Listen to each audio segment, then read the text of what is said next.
अध्याय 4 देख रहे हैं, globalisation and the Indian economy, वैश्वीकरण और भारतीय अर्थव्यवस्था। Globalisation and the Indian economy.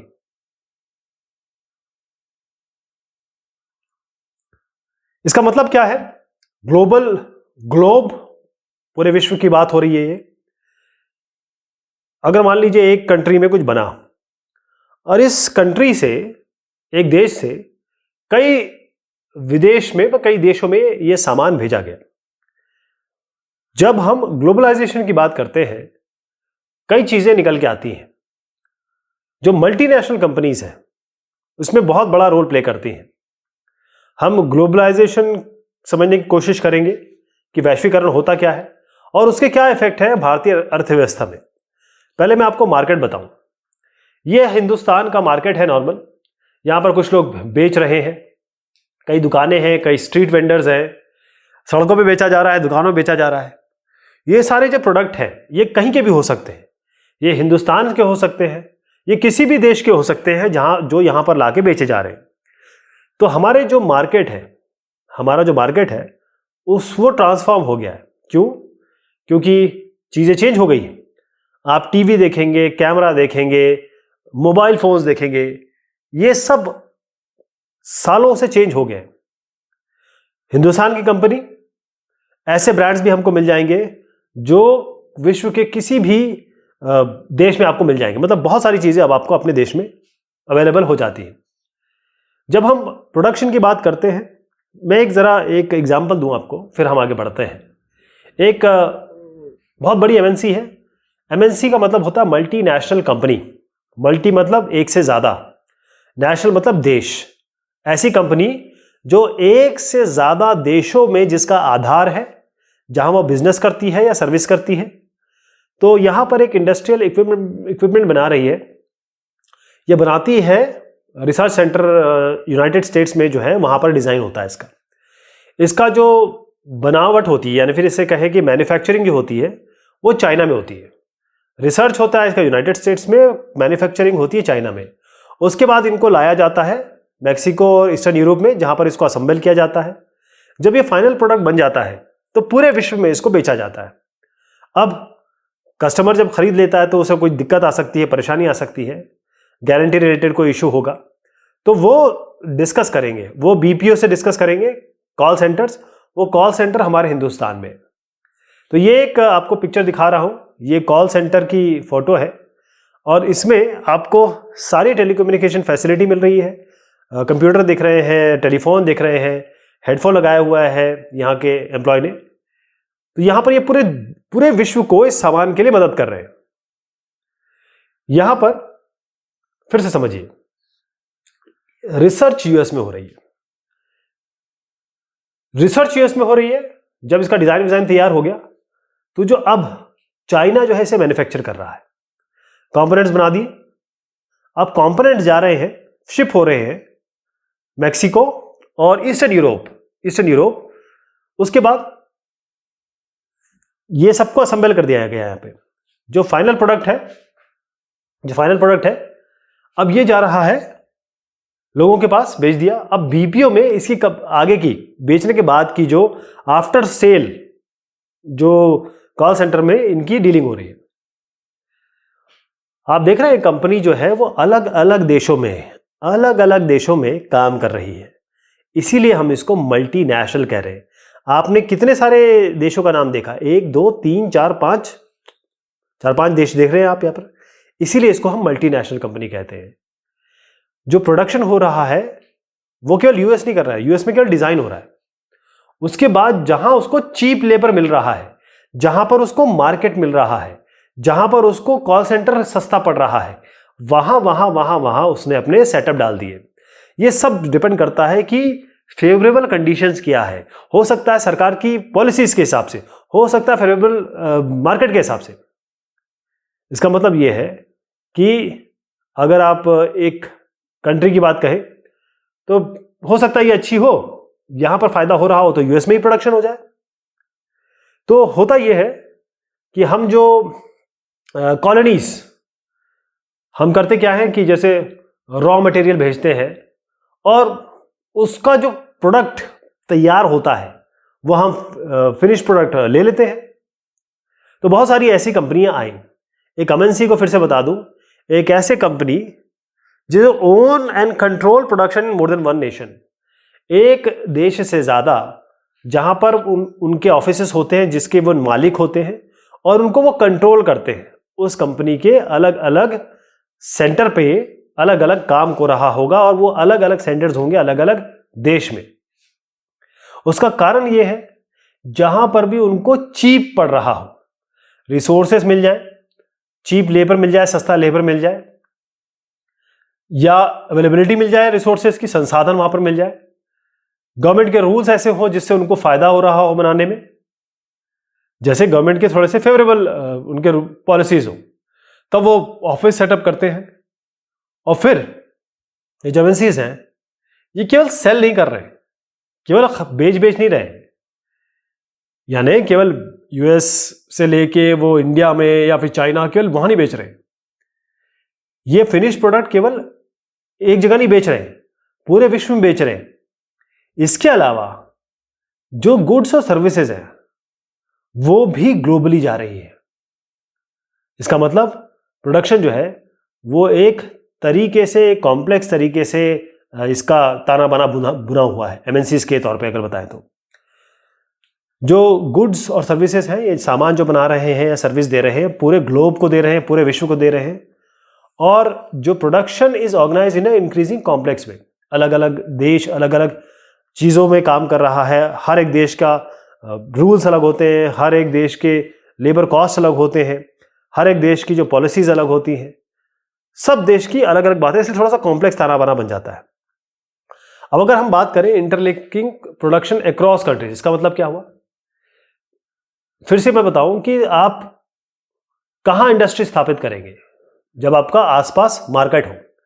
जैसे मैक्सिको और ईस्टर्न यूरोप में हमने देखा, यहां पर फाइनल असेंबली हो रही है, क्योंकि ये जो है ये यूरोपियन कंट्रीज के बहुत पास में, अमेरिका के बहुत पास में है।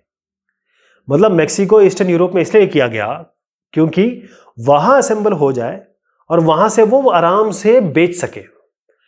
इसका मतलब जब स्किल्ड और अनस्किल्ड लेबर होगा, वो देखिए स्किल्ड मतलब होते हैं जिनके पास कुछ नॉलेज होता है, अनस्किल्ड मतलब होता है जो अपना फिजिकल मतलब शरीर का पावर यूज करते हैं, अनस्किल्ड लेबर होते हैं, स्किल नहीं होता उनके पास कोई हुनर नहीं होता।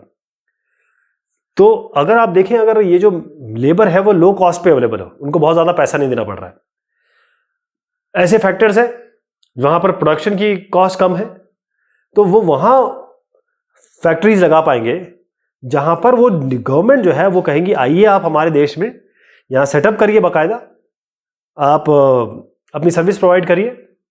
इसका मतलब ये है ये कंपनी जो है वहां पर एसेट बाय करने लगेगी, खरीदने लगेगी। मान लीजिए चाइना कंपनी गई, अब जो उनको क्या क्या करना पड़ेगा, क्योंकि यहां पर वो मैन्युफैक्चरिंग कर रहे हैं, उनको जमीन खरीदना पड़ेगा, उनको मशीन खरीदनी पड़ेगी, इक्विपमेंट खरीदना पड़ेगा। तो यहां पर कंपनी ने चाइना में इन्वेस्ट किया, पैसा लगाया। इसका मतलब कंपनी हो सकती है यूएस की, लेकिन इन्वेस्ट कहां कर रही हो? वो इन्वेस्ट कर रही है चाइना में। इसका मतलब ये जो एक्स कंपनी एमएनसी का जो चाइना में पैसे देना है, इसको हम कहते हैं फॉरेन इन्वेस्टमेंट। आप समझ गए? जो बाहर की कंपनी किसी एक देश में पैसा लगा रही है अपने काम के लिए चाहे, उसे हम फॉरेन इन्वेस्टमेंट कहते हैं। ऐसी मैक्सिको ईस्टर्न यूरोप कंट्रीज में भी वो फॉरेन इन्वेस्टमेंट कर रही है। इसी तरीके से हिंदुस्तान में कॉल सेंटर, वहां पर भी फॉरेन इन्वेस्टमेंट हो रहा है। अब ये कंपनी, मान लीजिए ये कंपनी है यूनाइटेड स्टेट्स की है, इस कंपनी को ये आना चाहती है चाइना या इंडिया, तब क्या होगा? कंपनी केवल आके काम शुरू कर दे ऐसा तो नहीं होगा। चाइना के कस्टम्स अलग है, इंडिया के कस्टम रूल अलग है, दोनों की इकोनॉमी अलग है, तरीके अलग है, व्यवहार अलग है। तो कंपनी एकदम आ नहीं सकती। अगर वो आना चाहती है तो वो क्या करेगी? जो वहां की एक कंपनी होगी उससे पहले अपना संपर्क करेगी, उनके साथ एक दोस्ती बनाएगी या जॉइंट प्रोडक्शन बनाएगी उस छोटी कंपनी के साथ जो चाइना की ही है या इंडिया की ही है। तो एक लोकल कंपनी हो गई, उनके साथ वो हाथ मिला लेती है। अब क्योंकि हाथ मिला लिया तो अब वो उसके नाम पे प्रोडक्शन कर सकती है। यानी एक लोकल कंपनी एक एमएनसी आना चाहती है, बेनिफिट क्या हो जाता है? इसका बेनिफिट है, पहली चीज तो यह है कि वो कंपनी जो वहां पर ऑलरेडी है वो मदद करेगी। पहली चीज तो यह है कि एडिशनल इन्वेस्टमेंट किया जा सकता है, और दूसरी चीज ये है कि ये जो एमएनसी है वो एकदम स्टेट ऑफ आर्ट टेक्नोलॉजी, नई मॉडर्न टेक्नोलॉजी के साथ आएगी। यानी ये जो छोटी कंपनियां, इनको एक फायदा हो जाएगा कि उनको इन्वेस्टमेंट मिल रहा है, पैसा मिल रहा है वहां से, ताकि वो अपनी चीजों को बढ़ा सके, चाहे वो उसकी मदद कर रहे हो, लेकिन नई टेक्नोलॉजी भी तो मिल रही है। तो सबसे अच्छा तरीका क्या है? सबसे बढ़िया तरीका क्या होता है? ये एमएनसी को अगर इंडिया और चाइना में आना है तो वो करते क्या है? इन्वेस्टमेंट भी करना है, प्रोडक्शन भी करना है, या कोई काम करना है, या मार्केट पे कैप्चर करना है, मार्केट पे अपना सामान बेचना है, तो वो क्या करेंगे? चाइना की छोटी कंपनी को बाय कर ले, खरीद ले, या फिर इंडियन एक कंपनी है उसको खरीद ले। तो सबसे कॉमन रूट, कॉमन तरीका ये है कि जो बड़ी कंपनियां होती हैं वो किसी देश में जब आना चाहती हैं तो वो जो ऑलरेडी वहाँ सेटअप है, वहाँ पर ऑलरेडी सेटअप है, उस कंपनी का नाम है, वो कंपनी वहाँ उस देश को अच्छे से, वो देश उस कंपनी को जानता है, तो वो कंपनी चाहे यूएस से आएगी और आके इस इंडियन कंपनी को, चाइनीज कंपनी को खरीद लेगी। तो बड़ी बड़ी जो एमएनसीज की जो बजट होते हैं ना, कई ऐसे देश हैं जिनकी डेवलपिंग कंट्रीज है, जिनकी इकोनॉमी से भी ज़्यादा इनका टर्नओवर होता है। मतलब ये बड़ी बड़ी कंपनीज हैं, ये छोटी मोटी कंपनियां नहीं है, बड़े एमएनसीज, बड़े बड़े। तो दो, जैसे मैंने बताया कि उनके साथ हाथ मिला ले, जैसे मैंने आपको बताया, हाथ मिला ले या खरीद ले। तो हमने बहुत सारे ऐसे एग्जाम्पल देखे। जैसे मैं एग्जाम्पल बताता हूं, ये कारगिल फूड है, एक कारगिल फूड है, और उन्होंने क्या किया, उन्होंने हिंदुस्तान का एक फूड वेंचर है परम फूड, उनके साथ हाथ मिला लिया। तो ये जो परम फूड है, ये ऑलरेडी जो एडिबल ऑयल है, जो हम तेल की बात करते हैं, उसके लिए ऑलरेडी ये फेमस था, है ना। तो ऑलरेडी उनको पता है, पूरा एक उनकी मशीनरी बनी हुई है कि हमको तेल कैसे बनाना है, कहाँ भेजना है, क्या तरीका है, और उनको मार्केट भी तैयार है। तो क्या हुआ कि उन्होंने पीएफ को खरीद लिया, केएफ ने, और इससे फायदा ये हो गया कि उन्होंने उनका सारा रिसोर्स भी ले लिया और इस पीएफ को भी फायदा हो गया। इसका मतलब यहां पर इंटरलिंकिंग आप देखिए कैसे इंटरलिंक हो गया कि एमएनसी ने जैसे चाइना से भी खरीद लिया और इंडिया से भी खरीद लिया, तो एमएनसी जो है वो चाइना और इंडिया के बीच में एक इंटरलिंकिंग का काम कर दिया उसने। मैं आपको एक एग्जांपल देखता हूं कि जो प्रोडक्शन है ये कैसे हो रहा है, इंटरलिंक कैसे हुआ। यह भी आपने तरीका देखा, अलग अलग देशों में गया, एक नेटवर्क बन गया। एक जीन्स देख रहे हैं आप, एक ये जीन्स है, ये डेवलपिंग कंट्री में बनी है। जब ये कंपनी उसको यूएस में बेचती है, $6,500 में बेचती है, ये $145 में बेचती है। इसका जो प्रोडक्शन कॉस्ट है उतना नहीं है, इसको सस्ते में प्रोड्यूस किया जाता है, जो $3,000 में बेचा जा रहा है, इसको $6,500 में। इसका कॉस्ट वगैरह देख लें तो मान लीजिए कम से कम 2,000 और $1,500 का एक जीन्स पे बेनिफिट मिल रहा है। एमएनसी को इतना फायदा मिल जा रहा है। एमएनसी जो है वो लेबर भी को दे रही है और साथ में वो एम्प्लॉयमेंट भी दे रही है, और जिस भी जगह वो काम कर रही है वहाँ की इकोनॉमी को भी, अर्थव्यवस्था को भी फायदा हो रहा है। बहुत सारी कंपनी जो है वो अपना जो छोटा छोटा काम होता है ना, वो लोगों को दे देती है। जैसे यहाँ पर 3 औरतें आप देख रही हैं, ये काम कर रही हैं, ये लुधियाना में, ये औरतें हैं लुधियाना में, ये फुटबॉल बना रही है एक बड़ी एमएनसीज के लिए। ये जो फुटबॉल है ये जब बन जाएगा तो एमएनसी इसको लेगी और फिर इसके ऊपर एक अपना लोगो डाल देगी, अपना ब्रांडिंग डाल देगी, और इसको अच्छे प्राइस में जाके मार्केट में बेच देगी। क्योंकि अगर नाइकी का या एडिडास का ये सब नाम लग गया तो फिर तो चीजें बिकनी ही है। इसके अलावा फॉरेन ट्रेड और integration of markets. Foreign trade मतलब, पहले आप इसको एक एग्जांपल देता हूं मैं, इससे आप समझेंगे कि फॉरेन ट्रेड क्या है। फोर्ड मोटर है, अमेरिकन कंपनी है, बहुत बड़ी ऑटोमोबाइल मैन्युफैक्चरर है। 26 कंट्रीज में इनका इनके सेटअप्स हैं। फोर्ड मोटर आई 1995 में, 1700 करोड़ इन्होंने खर्च किया, बहुत बड़ा एक प्लांट इन्होंने चेन्नई में बनाया। अब ये जो कॉम्बिनेशन है, कोलैबोरेशन है, ये इन्होंने किया महिंद्रा के साथ। एक बहुत बड़ी महिंद्रा वैसे ही बहुत बड़ा नाम था। तो ये 2004 में फोर्ड मोटर ये 27,000 कार्स ये मार्केट में बेच रही थी। 27,000 कार, मतलब आप फोर्ड और महिंद्रा को मिला ले तो महिंद्रा ऑलरेडी स्टैब्लिश था, फोर्ड ऑलरेडी लोग जानते थे, तो 27,000 ये कार बेच रहे थे। और जो 24,000 कार है वो हिंदुस्तान से एक्सपोर्ट कर रहे थे, निर्यात कर रहे थे साउथ अफ्रीका को, मेक्सिको को, ब्राज़ील को, जहां पर चलाने का सिस्टम एक जैसा है ना, मतलब रोड एक मतलब राइट हैंड ड्राइव है। तो इस तरीके से फोर्ड इंडिया कैसे एक कंबाइन किया उन्होंने 26 कंट्री से। तो एक इंडिया ही नहीं, ऐसे 26 कंट्रीज के साथ उनके साथ था, हर जगह उनका सेटअप है। एक पिक्चर यहाँ पर देखिएगा कि कैसे कार बना के इसको बेचा जा रहा है और भेजा जा रहा है। यहाँ पर बहुत सारी अलग अलग जगह इसको निर्यात किया जा रहा है। फॉरेन ट्रेड और इंटीग्रेशन ऑफ मार्केट की बात मैं कर रहा था। फॉरेन ट्रेड का मतलब है जब आप विदेशी व्यापार की बात करते हैं, मान लीजिए एक कंट्री है और एक कंट्री दो कंट्री है, इनके बीच में कुछ ट्रेड हो रहा है, व्यवहार हो रहा है, लेना देना हो रहा है, इंपोर्ट एक्सपोर्ट हो रहा है, आयात निर्यात हो रहा है। इससे क्या हो रहा है, फॉरेन ट्रेड से एक अपॉर्चुनिटी बन जाती है। तो लोग जो है, जो मैन्युफैक्चरर्स हैं या फिर जो ट्रेडर्स हैं, वो अपने इलाके से दूसरी जगह पहुंचने में सक्षम हो जाते हैं। मतलब आप एक जगह से दूसरे देश में जब आप बेच रहे हैं तो डोमेस्टिक जो प्रोड्यूसर है, जो पहले इंडियन मार्केट में बेचता था, वो आज दूसरे मार्केट में जाकर भी बेच पा रहा है, क्योंकि दूसरे मार्केट में जा रहा है ना वो, किसी और देश के। तो इस तरीके से मार्केट का इंटीग्रेशन हो जा रहा है। जब चाइनीज प्रोड्यूस कर रहे हैं तो वो यहां बेच रहे हैं।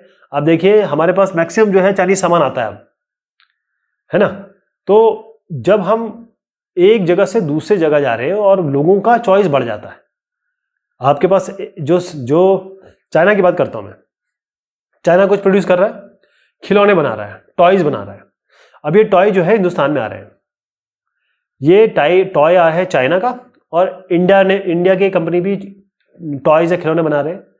एक कस्टमर, एक जो खरीदने वाला है, जिसको बच्चे के सामान खरीदना है, तो अगर हिंदुस्तान का कस्टमर है, अगर चाइनीज कंपनी का नहीं सामान आता तो केवल इंडिया के सामान उसके सामने होते हैं। लेकिन जैसे ही चाइनीज सामान आ गया, ये जो आदमी है जो अपने बच्चे के लिए सामान लेने निकला है, उसके पास दो ऑप्शन हो गए। वो हिंदुस्तान का भी खिलौना देख रहा है, वो चाइनीज खिलौना भी देख रहा है।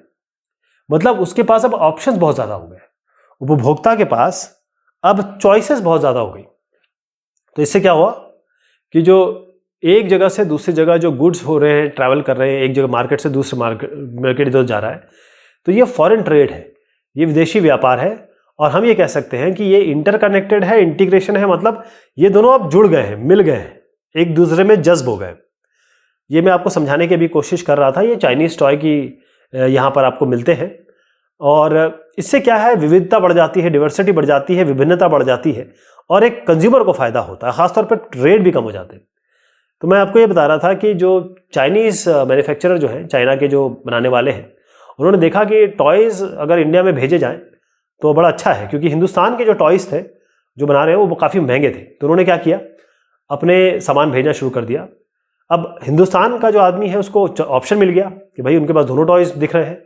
अब क्योंकि उनको नए डिज़ाइन मिल रहे हैं, कम पैसे में मिल रहा है, तो जो चाइनीज़ टॉयज़ हैं वो बड़े यहाँ पर पॉपुलर हो गए, सस्ते भी हो गए और उनको बहुत वैरायटी भी मिल रही है।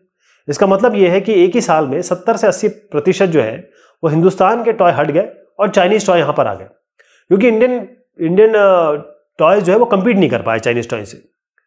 तो हुआ क्या, इस ट्रेड के कारण क्या हुआ, ये व्यापार तो हुआ, लेकिन इससे ट्रेड से प्रॉब्लम क्या आई।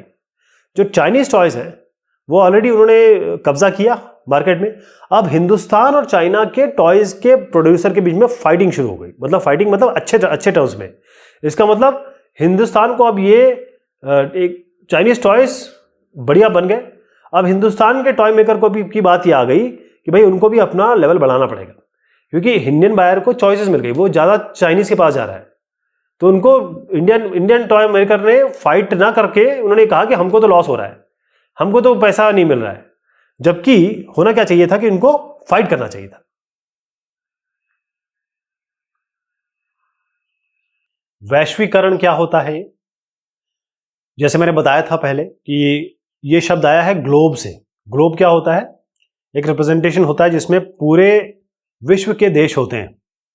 जब वो एक तरीके से मिल जाते हैं, जब ट्रांजैक्शन के तौर पे, ट्रेड के तौर पे, आयात निर्यात व्यापार के तौर पे, ये सारा का सारा जो विश्व है वो एक हो जाता है।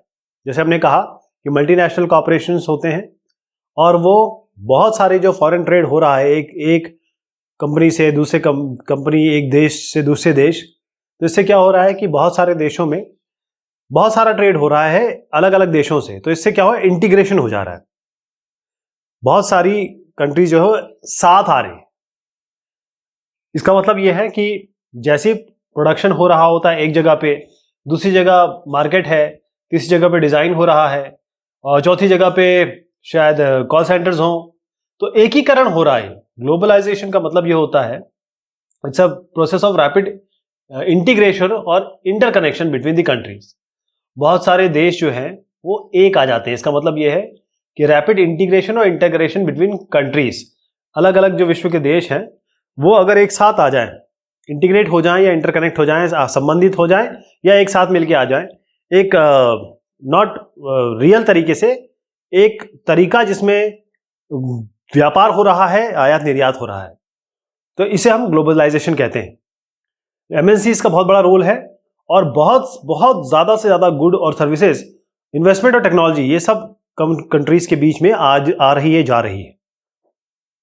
ग्लोबलाइजेशन जैसे मैंने आपको बताया, ये एक तरीका है, एक प्रोसेस है। बहुत तेजी से जो इंटीग्रेशन हो रहा है और इंटरकनेक्शन हो रहा है सारी कंट्रीज का। और इससे क्या हो रहा है, जो इन्वेस्टमेंट है, पैसा, सर्विस, गुड और साथ में टेक्नोलॉजी भी इधर उधर जा रही है अलग अलग कंट्रीज के बीच में। तो क्या फैक्टर है, क्या कारक है जिसने इस ग्लोबलाइजेशन का, वैश्वीकरण को आगे बढ़ाया है? तो क्या फैक्टर्स है इसमें, क्या कारक है? पहली चीज तो ये है, अगर मैं आपको यहां एग्जांपल दूं, ये कंटेनर है, यहां पर गुड्स जो है वो ट्रांसपोर्ट हो रहे हैं, सामान इधर से उधर जा रहा है ना। तो एक जगह से दूसरी जगह अगर सामान को जाना है, ये आप इसको समय नहीं लगता। आप सरफेस ट्रांसपोर्ट ले सकते हैं, शिप से ले सकते हैं, या फिर वाटरवे से ले सकते हैं, हवाई जहाज से भी ले सकते हैं, एयरलाइंस भी यूज कर सकते हैं, कार्गो एयरलाइंस होते हैं। यानी सामान का इधर से उधर जाना, उसमें ज्यादा समय नहीं लग रहा है, आजकल बहुत तेज हो रहा है। इसका मतलब एक तो टेक्नोलॉजी आगे बढ़ गई है, टेक्नोलॉजी बढ़ गई है। पहले जो सालों लगते थे, अब सेकंड्स में, मिनटों में चीजें हो जाती है। तो इसीलिए ये ग्लोबलाइजेशन बढ़ा है, इसलिए वैश्वीकरण बढ़ा है। अगर हम पहले के 50 सालों में देखें मतलब, तो हम देखेंगे कि ट्रांसपोर्टेशन टेक्नोलॉजी में बहुत परिवर्तन आया, मतलब अभूतपूर्व परिवर्तन आया। चीजें फटाफट इधर से उधर जाती है। यहां पर देखिए, एक बैलगाड़ी में या फिर भैंस गाड़ी में एक सामान जा रहा है, और कहां हवाई जहाज में चल जा रहा है आजकल। दूसरा ये है ट्रांसपोर्ट, जो टेक्नोलॉजी इंक्रीज हो गई है, तो मैंने आपको बताया। इसके बाद आईसीटी, ये बहुत इंपॉर्टेंट चीज है। इसे हम कहते हैं information and communication technology, information and communication technology, ICT. ये सबसे बड़ा जो ग्लोबलाइजेशन का जो पीछे कारक है, फैक्टर है, वो है आईसीटी। अब देखें, आप अपना मोबाइल लेते हैं, स्विगी करते हैं, आपके घर में खाना आ जाता है। जोमेटो करते हैं, घर में खाना आ जाता है। आप फ्लिपकार्ट करते हैं, आप और भी अमेजन करते हैं, और आपके घर में मोबाइल आ जाता है। इसका मतलब अब आपको कहीं जाने की जरूरत नहीं है। विश्व का कोई भी देश, कोई भी जगह, वहां से आपकी चीजें आ जा रही हैं। अब इसमें सैटेलाइट कम्युनिकेशन हो गया, मोबाइल कम्युनिकेशन होगा, कंप्यूटर हो गया, इंटरनेट हो गया। तो ये सारी जो चीजें हैं, ये सारी आईसीटी में आती हैं।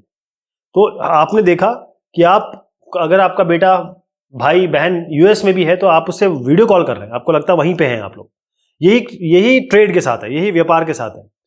तो जैसे मैंने बताया कि ICT, information and communication technology है, ये इसने बहुत चीजें आगे बढ़ा दी है। आप एक ईमेल भेज दीजिए, आप वॉइस मेल कर सकते हैं, वीडियो कॉल कर सकते हैं। तो ये जो चीज है, ऐसा लगता है जैसे आप वर्चुअली आप एक साथ हैं। जो मीटिंग होती है वो जूम पे हो रही है आजकल, या और भी जो प्लेटफॉर्म है जो जिसे हम वीडियो कॉन्फ्रेंसिंग कहते हैं, तो बहुत सारे देश के लोग बैठ के एक ही जगह पे बात कर रहे होते हैं। एक एग्जांपल मैं आपको देता हूं, ये जो मैं आपको एग्जांपल के तौर पे समझाता हूं। यहां पर एक मैगजीन है, ये लंदन, कहां के लिए, ये यूके के लिए, लंदन के लिए, लंदन के रीडर्स के लिए बनाई जा रही है। डिजाइन होती है दिल्ली में। ये जो इसका टेक्स्ट है वो लंदन से दिल्ली ऑफिस में भेज दिया जाता है। जो डिजाइनर है यहां पर दिल्ली ऑफिस में, हिंदुस्तान के ऑफिस में जो है, वो क्या करते हैं, उनको पता चलता है कि भैया डिजाइन कैसे करना है, वो लंदन वाले बता देते हैं। ये सारा टेलीकम्युनिकेशन टेक्नोलॉजी से चल रहा है। डिजाइनिंग कंप्यूटर पे होता है, कंप्यूटर गाइज होंगे, वो अपनी आईसीटी का उपयोग करते हैं। एक बार प्रिंटिंग हो गई, ये मैगजीन जो है जब ये बन जाती है, इसे प्रिंटिंग हो जाती है, इसको लंदन भेज दिया जाता है दोबारा, और हवाई जहाज से भेज दिया जाता है। और फिर उससे क्या होता है, जो दिल्ली में ऑफिस है उनको पैसा जो है वो एक क्लिक ऑफ बटन से इन लोगों को पैसा मिल जाता है। जो दिल्ली में काम कर रहे हैं, मैगजीन तैयार कर रहे हैं, उनको पैसा मिल जाता है। तो आपने देखा आईसीटी से क्या हो रहा है कि एक बाकायदा जो फिजिकल चीज है, आप मैगजीन को छू सकते हैं, वो आपकी पब्लिश हो रही है बगैर किसी दिक्कत के। सारे जो टेक्नोलॉजीज है आईसीटी की, वो आप इसमें उपयोग में ला रहे हैं। एक और, मान लीजिए एक छोटा बेटा है आपके घर में, बच्चा है, तो आप लॉक कर देंगे गेट को और बच्चे के साथ किसी न किसी को रखेंगे। इसका मतलब उस बच्चे के लिए आपने कुछ ऐसी रिस्ट्रिक्शन कर देंगे ताकि बच्चे के साथ कुछ बुरा ना हो जाए, है ना, रिस्ट्रिक्शन लगाते हैं, और वो जरूरी भी है। अब हुआ क्या, ये जो बेटा आपका बड़ा हो जाएगा, 18 के ऊपर हो जाएगा, तो उसको थोड़ा लिबरल कर देंगे आप। अब यहां पर आप इतने सारे चेक और बैलेंसेस नहीं रखेंगे। अब कोशिश आप करेंगे कि वो जो आपने रिस्ट्रिक्शन डाल रखे हैं उसको आप लिबरलाइज कर देंगे, मतलब उसको थोड़ा सा हल्का कर देंगे।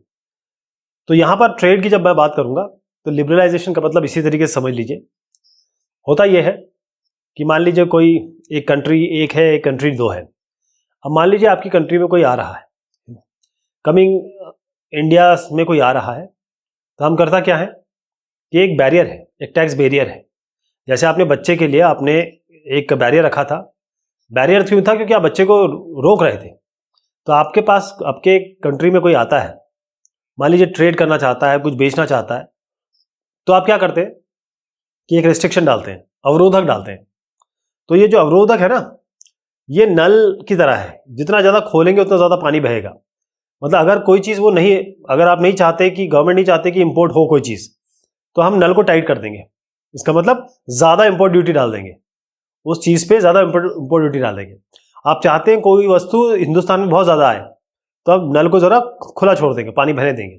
इसका मतलब जो टैक्स है वो इस पर कम से कम लगाएंगे, कम से कम टैक्स लगाएंगे। तो हिंदुस्तान की जो गवर्नमेंट है, जब हमको इंडिपेंडेंट मिली तो हम लोग नए नए आज़ाद हुए थे, और क्योंकि हर हमारे हिंदुस्तान की अर्थव्यवस्था को का भी चक्का चलाना था, लोग थे वहां पर, लोग, हर आदमी अपना नया नया काम कर रहा था, नए नए काम शुरू कर रहा था। अब यहां पर अगर फॉरेन कंपटीशन होता तो हिंदुस्तान के जो लोग हैं वो अपनी चीजें नहीं बना पाते। हमारी जो अलग अलग मिल्स है, हमारी जो अलग अलग इंडस्ट्रीज हैं, वो उस लेवल पे नहीं आ पाती। तो ज़रूरत उस समय ये थी, जब जब हमारा इंडिपेंडेंस मिली, तो जैसे फादर ने सिक्योर किया बच्चे को, वैसे ही इंडियन गवर्नमेंट ने जो बाहर से जो ट्रेड हो रहा है उसको रोक दिया था, ताकि हिंदुस्तान में वृद्धि हो उस चीज़ की। उसके बाद 1991 के बाद 1950-60 से ये शुरू हुआ, रिस्ट्रिक्शंस वगैरह लगाए गए, और केवल जो मशीनरी हो गई, उर्वरक हो गया, पेट्रोलियम प्रोडक्ट्स जो है वो सारे आने दिए गए। लेकिन 1991 के बाद यहां पर आए अपने मनमोहन सिंह, बहुत बड़ा नाम है ये। 1991 के बाद यहां पर अब हिंदुस्तान तैयार हो गया था, हिंदुस्तान के लोग तैयार हो गए थे, बड़े हो गए थे अब ये, कि अब ये फॉरेन जो इन्वेस्टमेंट है या फॉरेन जो गुड्स आ रहे हैं, सामान आ रहे हैं, उनको झेलने के लिए तैयार है। तो अब सामान जो है बाहर का अंदर हमारे हिंदुस्तान में आ सकता है, इंपोर्ट किया जा सकता है, और जो हिंदुस्तान का सामान है वो बाहर भेजा जा सकता है। कंपनीज जो है वो हमारे देश में आके अपनी कार्यालय बना सकते हैं, अपने ऑफिस बना सकते हैं। तो ये जो रिस्ट्रिक्शन है, इनको ढीला किया गया, इन रिस्ट्रिक्शन को, इसी को लिबरलाइजेशन कहते हैं। फिर से समझिए, रिमूविंग बैरियर्स और restriction set by the government is what is known as liberalisation. तो एक टैक्स बैरियर होता है, टैक्स बैरियर, टैक्स जो होता है वो बेसिक बैरियर है। जितना आप उसको टाइट करेंगे उतना चीज़ें कम आएंगी या जाएंगी, जितना उसको आप ढीला छोड़ेंगे उतनी ज़्यादा चीज़ें आएंगी, उतनी ज़्यादा जाएंगी। तो ये सरकार जो है वो अब कम रिस्ट्रिक्शन कर रही है, इसीलिए इसको लिबरल कहते हैं कि वो ज़्यादा हार्ड नहीं होते हैं, बहुत चीज़ें बड़े वैश्विक तौर पे देखते हैं वो। तो अब आदान प्रदान, व्यापार, आना जाना, ये सारी चीज़ें होती हैं। जब कंपनी आएगी तो लेस पेपर वर्क उसको करना पड़ेगा, कई जगह जाना नहीं पड़ेगा, और जो टैक्स उसको लगेगा वो भी बहुत कम लगेगा। तो इंडस्ट्रीज जो है वो आएंगी, या ये कहें इंस्टीट्यूशनल ऑब्लिगेशन है कि जब आएंगे तो नौकरी भी बढ़ेगी, ये भी फायदा होगा। WTO, वर्ड WTO मतलब है वर्ल्ड ट्रेड ऑर्गेनाइजेशन। हमने देखा कि जब लिबरलाइजेशन हुआ तो बहुत सारी चीज़ें होने लगी। तो इसमें क्या है कि बहुत सारी पावरफुल इंटरनेशनल ऑर्गेनाइजेशन है, जो जितना भी फॉरेन ट्रेड हो रहा है, जितना भी फॉरेन इन्वेस्टमेंट हो रहा है, वो ये है कि जितने भी देश हैं, जो कंट्री जो है वो ऑलरेडी डेवलप है, तो अगर वो कंट्री जो इंडिया है वो कैसे करे, क्या करे, बाहर के लोग कैसे आए, हम कैसे जाएं, इसमें बहुत सारी प्रक्रियाएं थी। तो हुआ ये कि विश्व व्यापार संगठन WTO, उन्होंने क्या कहा, उनका जो एक संगठन था और उनका ये था कि भाई लिबरलाइज कीजिए। उनका मेन काम था कि जो व्यापार हो रहा है, आयात निर्यात हो रहा है, फॉरेन ट्रेड हो रहा है, फॉरेन इन्वेस्टमेंट हो रहा है, इसको थोड़ा लिबरलाइज करिए। तो WTO का काम ही यही है, सबके लिए फ्री ट्रेड हो। बहुत सारी कंट्रीज है, 150 से ऊपर कंट्री है इसमें। जब ये WTO बना था, जो फाउंडिंग मेंबर्स थे इसके, वो ऑलरेडी डेवलप्ड कंट्री थे। वो कंट्रीज जो ऑलरेडी, जिनके पास पावर था, मतलब इकोनॉमिक पावर था। तो यूनाइटेड स्टेट्स जो है, उन्होंने क्या किया, उन्होंने ऑलरेडी बैरियर लगा रखा था कि उनके पास जो आएगा वो बहुत ज़्यादा टैक्स देना पड़ेगा। लेकिन उन्होंने क्या किया, WTO को इस तरीके से मोल्ड किया कि US वाले अपना सामान बेच सके इंडिया में, लेकिन इंडिया जो है वो US में सामान ना बेच सके। आप समझ रहे हैं कि WTO, क्योंकि इनकी जो कंट्रीज ने इसे बनाया वो ऑलरेडी डेवलप्ड कंट्री थी US जैसी, तो उन्होंने इस तरीके से काम किया कि WTO तो बन गया, लेकिन उतना फायदा बाकी कंट्रीज को उतना ज़्यादा ना हो पाया। तो ग्लोबलाइजेशन का जो इम्पैक्ट है, उसका जो असर है हिंदुस्तान पर कैसा हुआ, वैश्वीकरण का। हर एक चीज़ के प्रोज एंड कॉन्स होते हैं, कॉइन के दोनों फेसेस होते हैं। तो अगर किसी भी कंट्री को भी ले लें, आप हिंदुस्तान की बात नहीं करें, अगर आप कोई भी डेवलपिंग कंट्री हैं, उसके लिए यही आप जवाब दे सकते हैं। इतने सालों में, खासतौर पे पिछले 20-30 सालों में जो ग्लोबलाइजेशन है, हिंदुस्तान की अर्थव्यवस्था का जो वैश्वीकरण है, ये काफ़ी आगे आया है, काफ़ी डेवलपमेंट हुआ है इसमें, काफ़ी हम आगे आ गए हैं। इसका मतलब ये है कि अब ये हिंदुस्तान के जो लोग हैं या प्रोड्यूसर्स हैं, उनको फॉरेन प्रोड्यूस से भी डील करना पड़ रहा है, कंपटीशन बढ़ रहा है। लोकल भी, मतलब जो लोगों के पास है, उपभोक्ता के पास लोकल भी चीज़ें दिख रही हैं, और जो बाहर की चीज़ें आई हैं वो बाहर की भी चीज़ें मिल रही हैं। जैसे हमने चाइना का जो मैंने एग्जांपल दिया था आपको, टॉयज का, खिलौने का, तो उपभोक्ता के पास अब बहुत सारे ऑप्शंस हैं कपड़े खरीदने के लिए, खाना खाने के लिए। आप मैकडोनल्ड्स देखेंगे, आप चिकन के लिए अलग अलग दुकानें जो हैं, तो वो ये डोमिनोज हो गया, ये सब बाहर की चीज़, बाहर के हैं, लेकिन अब हिंदुस्तान के पास है। तो जो कई लोग जो अपर मिडिल और जो रिच क्लास है, ये जो लोग हैं, इनके पास वाकई में अच्छा स्टैंडर्ड मिल रहा है। जिनके पास पैसा है, जो ज़िंदगी जिनकी अच्छी चल रही है, वो और अच्छे से जी पा रहे हैं, क्योंकि बस ऑप्शन बहुत ज़्यादा अच्छे हो गए। MNCs जो है अच्छा खासा पैसा यहाँ पर लगा रही हैं, इन्वेस्टमेंट कर रही हैं, और हिंदुस्तान में इन्वेस्टमेंट करना उनको बहुत बढ़िया है, क्योंकि हम हैं 1.3 बिलियन से ऊपर, 135 करोड़ लोग हैं हम लोग। तो कोई भी हमारे देश में, चाइना में, जो बड़े बड़े देश हैं उनमें जाना चाहता है, बड़ी बड़ी जो कंपनियां हैं वो हमारे यहाँ आना चाहती हैं, और इसलिए आनी चाहती हैं क्योंकि मार्केट बहुत बड़ा है। तो जो कॉस्ट ऑफ बनाना अगर जो भी लगेगा, तो वो तो लगेगा, उनको कम लगेगा, साथ में उनको फायदा भी बहुत होगा, प्रॉफिट भी बहुत ज़्यादा हो जाएगा, लोग बहुत ज़्यादा है। तो अगर आप रिलायंस को देखें, ये महिंद्रा को देखें, या और भी अडानी ग्रुप देख लें, ये सारी के सारी जो कंपनीज हैं इनको ये बाहर की कंट्रीज में चले गए हैं। अडानी आपको ऑस्ट्रेलिया में दिखेगा, अडानी आपको अफ्रीका में दिखेगा। तो कई जगह ये लोग जाके इन्होंने अपने काम और बहुत बड़े बड़े प्रोजेक्ट लिए, मल्टी मिलियनियर बड़े हैं। तो फिर ये अपने हिंदुस्तान को भी फायदा तो करते ही, और नए अपॉर्चुनिटीज, क्योंकि ये सर्विस तो दे रहे हैं, आईटी सर्विसेज आपको दे रहे हैं। इंडिया में अगर आप हैदराबाद में जाइए, बेंगलोर जाइए, पुणे, गुड़गांव, नोएडा, ये तो हब हो गए, ये आईटी हब हो गए। इसका मतलब बहुत सारी नौकरियां जो है वो इस तरीके से हमको, हमारे लोगों को मिल रही है।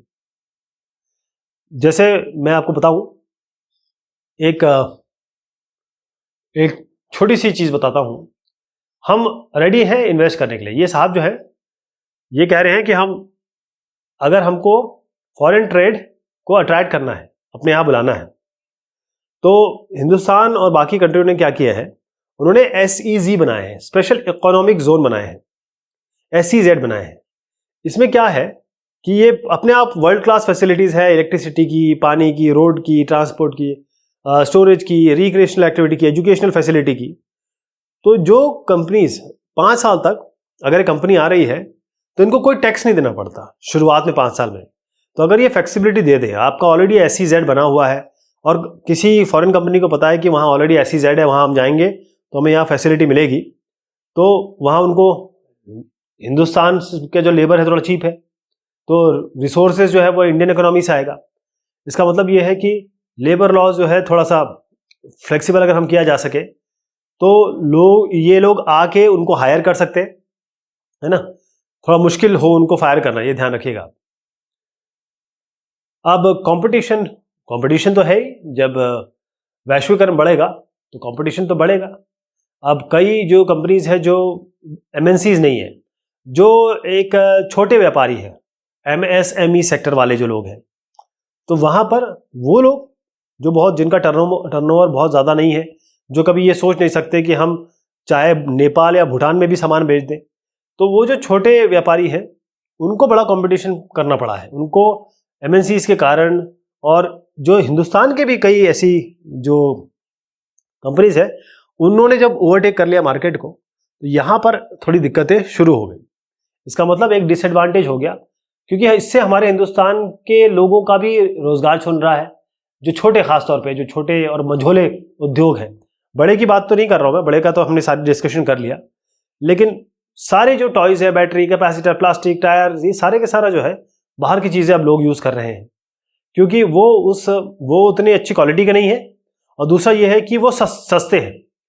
बाहर के सामान सस्ता है और हिंदुस्तान का सामान उतनी अच्छी क्वालिटी नहीं दे पा रहा है जो बाहर का सामान दे रहा है। तो अनऑर्गेनाइज जो असंगठित क्षेत्र है वहाँ हमें बड़ा नुकसान हो रहा है। एक आपको यहाँ एग्जांपल देता हूँ कैसे कंपटीशन और अनसर्टेन एम्प्लॉयमेंट है। अलग अलग जो कंट्रीज, जो खासतौर पे जो डेवलप कंट्रीज से डेवलपिंग कंट्री में जो आती हैं, इसमें क्या होता है, कैसे क्या चीप रेट में वो सामान बनवा लेती हैं, अच्छी क्वालिटी उनको मिल जाती है।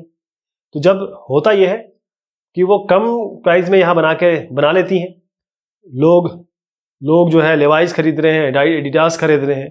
और फिर अगर गारमेंट वर्कर देखिए, यहाँ पर मैं एग्जांपल दे रहा हूँ आपको, वो लोग जो लगे हुए हैं, और तो जो लोग खुद बना रहे हैं, हिंदुस्तान के लोग जो बना रहे हैं, वो लेवाइस और एडिडास के सामने खड़ी नहीं हो पाएगी। और एडिडास, नाइकी भी लोग भी हिंदुस्तान के लोग बना रहे हैं। सबसे बड़ी बात ये है ना, वो विदेशी कंपनियों के लिए। तो एक स्ट्रगल तो है, एक लड़ाई तो है कि भाई ये जो ग्लोबलाइजेशन है वो थोड़ा सा ठीक से हो, वैश्वीकरण। तो कुछ लोग जो है बहुत ज़्यादा पैसा कमा ले रहे हैं, बहुत ज़्यादा प्रॉफिट मिल जा रहा है, उनको बहुत ज़्यादा पैसा मिल रहा है, और कई लोगों जो इसमें जिनको नुकसान हो रहा है। ये फेयर जो है, जस्टिफाइड फेयर, ये शब्द बहुत ज़रूरी है। मतलब लोग जिनके पास अच्छी एजुकेशनल स्किल है, जिनके पास नॉलेज है, उन्होंने तो अपनी अपॉर्चुनिटीज़ को बहुत अच्छे से इस्तेमाल कर लिया है। आप देखें हिंदुस्तान में जो भी अच्छा पढ़ लिख लेता है वो विदेश भाग जाता है, हिंदुस्तान के लिए कोई काम नहीं करता, और वहाँ जाके NRI बन जाते हैं वो, और फिर वो बाकी चीज़ें करते हैं। तो हमको फेयर ग्लोबलाइजेशन चाहिए। यहाँ पर जो लोग हैं, यहाँ के लोग जो बाहर नहीं जा सकते, यहाँ के लोग जो काम कर रहे हैं, इसका मतलब उनको भी फायदा हो, चाहे मार्जिनलाइज क्लास हो या फिर जो ऐसा क्लास है जो ग्लोबलाइजेशन से जो फायदा हो रहा है, वो सबको रिडिस्ट्रीब्यूट किया जाए। तो पॉलिसीज कुछ गवर्नमेंट की ऐसी होनी चाहिए कि जो अमीर से अमीर होता चला जा रहा है, गरीब वाला गरीब होता चला जा रहा है, ऐसा ना हो, यानी सबको थोड़ा सा बराबर से चीज़ें हो। ये गवर्नमेंट क्या कर सकती है, जो स्मॉल प्रोड्यूसर्स हैं उनके परफॉर्मेंस बढ़ाने के लिए वो क्योंकि उनको कम्पीट करना पड़ेगा, है ना, जब मार्केट में आएंगे तब तो वो कम्पीट करना पड़ेगा। तो ये हो सकता है कि वो सपोर्ट कर सकती हैं इन स्मॉल प्रोड्यूसर को, चाहे उनको स्किल दे सकती है या पैसा दे सकती है, उनके परफॉर्मेंस को बढ़ा सकती है, उनको एजुकेशन दे सकती है, उनको ऋण दे सकती है, ये सारी चीज़ें कर सकती हैं। तो इसका मतलब और होता है गवर्नमेंट जो अपना ट्रेड बैरियर यूज़ कर सकती है। और कई सालों में हमने देखा बहुत सारे कैंपेन्स और रिप्रेजेंटेटिव जो पीपल ऑर्गेनाइजेशन के हैं, उन्होंने बहुत सारे डिसीजन जो ट्रेड और इन्वेस्टमेंट हो रहा है और WTO से हो रहा है, उस पर लोगों ने बड़ा इफेक्ट किया। तो WTO अब देखता है कि क्योंकि बहुत सारे लोग हैं अब WTO में, अब ऐसा नहीं रह गया कि भाई जो डेवलप्ड कंट्री है उसी के फेवर में काम किया जाए, क्योंकि WTO उन्हीं के फेवर में काम कर रहा है। इसने दिखाया कि लोग जो हैं वो भी बहुत ज़्यादा काम कर सकते हैं जब ग्लोबलाइजेशन, वैश्वीकरण की बात आती है, फेयर हमें ग्लोबलाइजेशन मिले। तो हमने ये एक जस्टिस मांग रहे हैं, वो ये चाहते हैं कि हमने क्या देखा यहाँ पर कि जो ग्लोबलाइजेशन, वैश्वीकरण है, वो शुरुआत हुई थी MNCs द्वारा, मल्टीनेशनल कंपनी आज भी MNCs ही कर रही हैं मोस्टली। तो उन्होंने क्या किया, अलग अलग देशों में अपने ऑफिस लगाए, अलग अलग देशों में अपने काम को रिडिस्ट्रीब्यूट किया, और जब डिस्ट्रीब्यूट कर दिया उसके बाद उन्होंने ऐसा चेन बनाया जिससे बहुत सारी कंट्री जो एक साथ आ गई, इंटीग्रेट हो गई, इंटरकनेक्टेड हो गई। तो आज जो टेक्नोलॉजी है, ICT है, उसने पूरे विश्व को एक कर दिया है। और 1991 से हमारे यहाँ जो लिबरलाइजेशन की प्रक्रिया शुरू की है, उसके पहले उतनी ज़्यादा नहीं थी। आज हम देखते हैं कि इंपोर्ट एक्सपोर्ट अच्छे तरीके से होता है, लोग खुश हैं हमारे देश में आने के लिए, और हम ऐसा बैरियर लगा सकते हैं कभी हम कोई चीज़ ना आने दें, या बैरियर हटा सकते हैं अगर हम कोई चीज़ आने देना चाहते हैं, क्योंकि ये गवर्नमेंट के ऊपर है कि वो किस तरीके से करना चाहती है। इसके अलावा ये है कि जो बहुत सारा कंपटीशन हो रहा है हमारे देश में, बहुत कंपटीशन हमको फेस करना पड़ रहा है। बस ये ध्यान रखना पड़ेगा कि हमारे लोग जो है इक्वल शेयर पाएं, ऐसा ना हो कि हमारी कंपनीज, हमारी जो असंगठित क्षेत्र वो ख़त्म हो जाए इस चक्कर में। तो शुक्रिया, मेहरबानी आपकी इसी चैप्टर के लिए, बहुत शुक्रिया।